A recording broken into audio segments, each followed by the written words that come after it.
Pili, niombe niendelee kutoa ushirikiano huu, usiwe mwisho. Leteni taarifa za uhalifu na uhalifu. Msikomea usalama wa mkoa wa Dodoma na wategemea sana.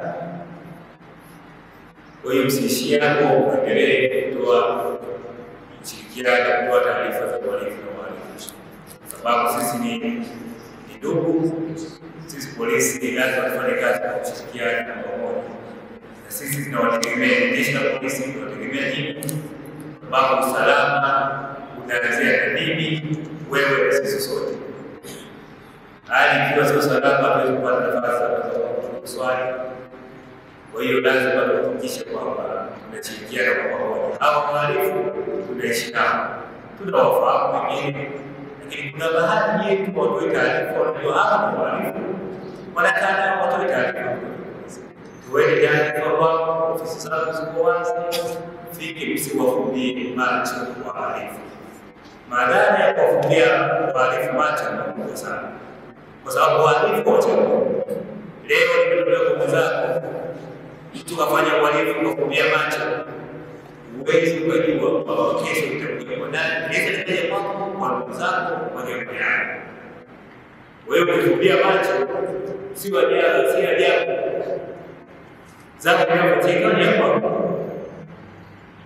Wakuta kafanya uhalifu au kutenda uhalifu pia ubakaji na vitendo vingine vya wizi, ukabali, lakini mhusika akawa wewe, ndugu yako au mtu wako au mke wako.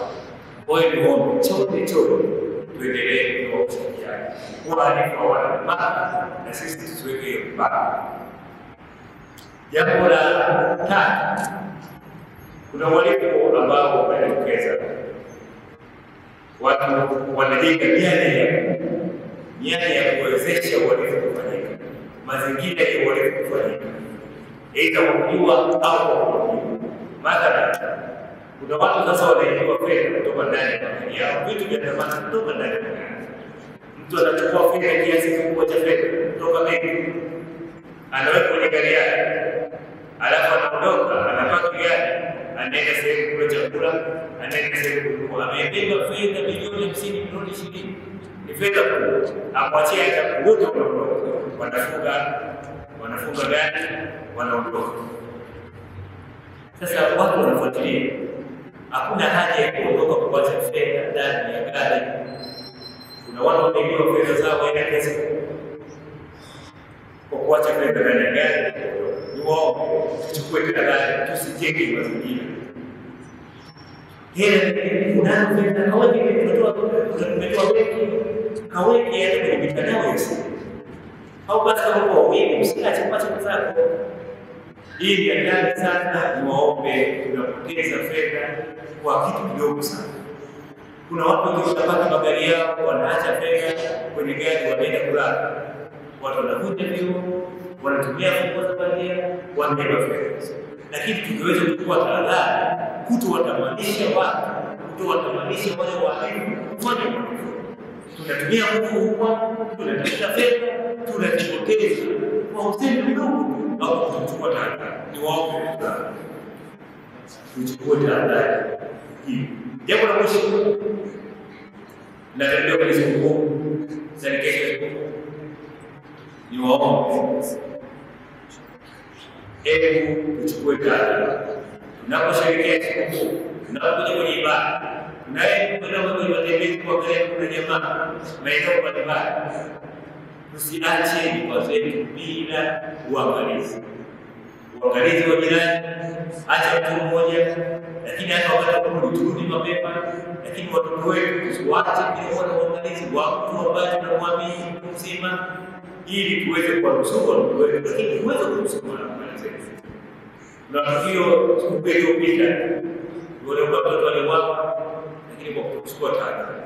Kwa hiyo niombe sana, hata tunapokuwa matembezini, wao watoto waangalie, wao wanapotembea wao waangalie. Lakini kwa watu watumiaji magari, vyombo vya moto, tuchukue tahadhari. tusiendeshe bila kufuata sheria za usalama barabarani. Tuzingatie sheria za usalama barabarani.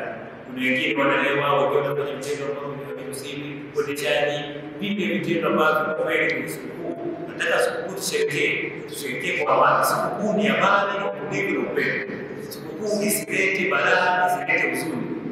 Kwa hiyo unaposherekea unafanya matendo ambayo ni maovu, ambayo yanakinzana na dini. Sababu dini haitakiwi kuvunje ule kutimiza wewe hata vitendo vya wewe msimu. Sasa watu wengine wanafanya vitendo hivi, wanakiuka maadili, wanasababisha uchungu, wanasababisha huzuni, wakati sikukuu hiyo ni amani, hiyo ni utulivu. Tuzingatie sheria za usalama barabarani, tusihusishe na vitendo vya uhalifu, maovu yote tuyakemee, na hapo ndipo tunasema tunasherehekea sikukuu katika hali ya amani. Sisi na polisi kujipanga, tutafanya bidii kuhakikisha kwamba unakuwa salama, lakini hii itawezekana tukishirikiana kwa pamoja. Mimi nawahakikishia kwamba amani na utulivu inawezekana katika mkoa wetu, lakini tuombe tushirikiane kwa pamoja. Niwatakie siku njema, asanteni sana.